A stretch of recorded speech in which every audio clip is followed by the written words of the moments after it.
Hi, this is Dr. Sage Breslin, and this is Wisdom Wednesdays, the evening edition. How many times have you decided to exit an unhealthy relationship or toxic relationship?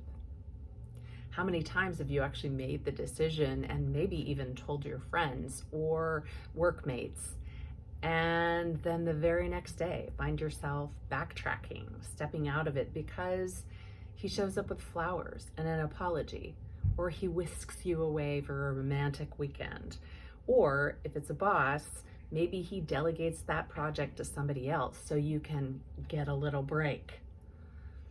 How often? Because if it's more than once, you're caught in a dynamic that is really specific to toxic narcissists.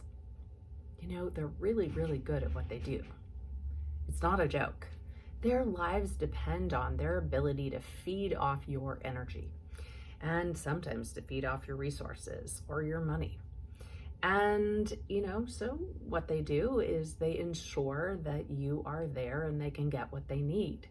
If you tell them that you're going to leave, or you start to just even, do things differently, they are going to respond with ways to get you back in check. They'll either aggress against you, which some narcissists do, or they will sweet talk you. And if it's happened more than once, this cycle that you're in, you may not even be aware of it because, when it feels bad, it feels bad.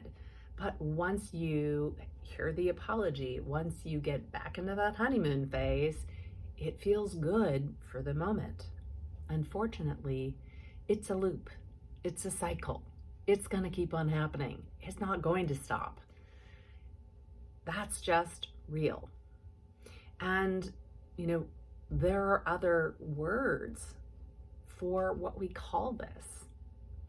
When a narcissist is in relationship with you, again, either personal or professional, the things they say to you after you've had a conflict are designed for grooming.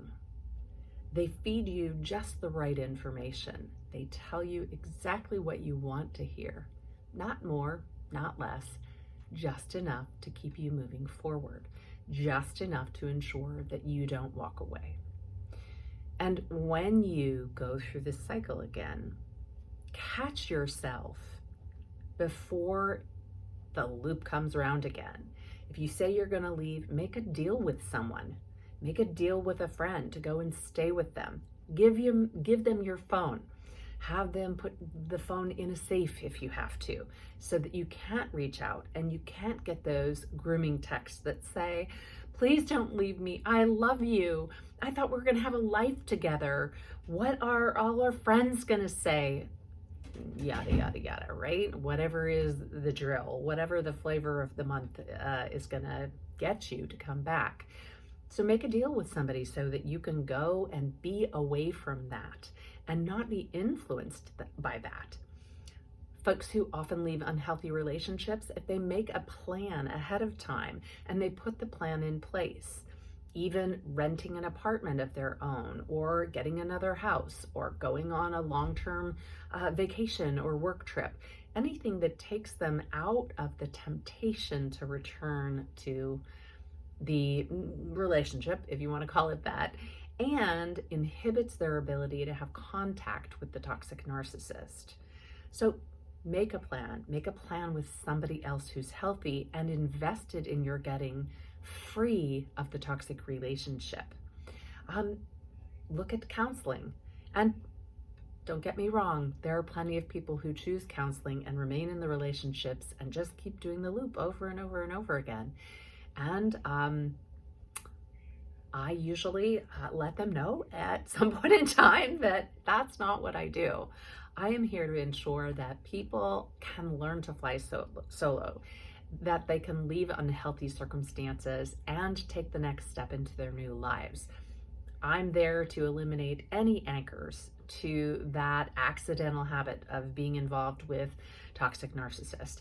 I am there to make sure that there is a new plan moving forward, and that it's based on that old soul sitting in the driver's seat, making sure that the one who's making decision is not your toxic narcissist or your toxic narcissist's victim. And I hate to use that word, but when you get caught up in one of these loops and you're groomed into position, that's victimization.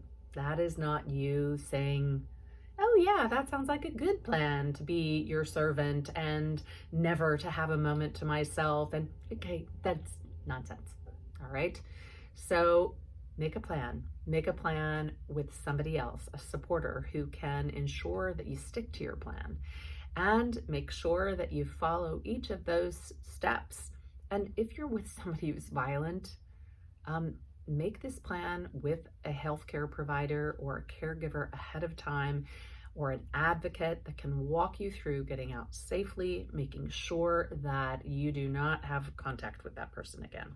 Okay, this is Dr. Sage Breslin. This is Wisdom Wednesday, and my wisdom of the day is it's not going to change. If you're in a toxic relationship, you need to change. Bye-bye.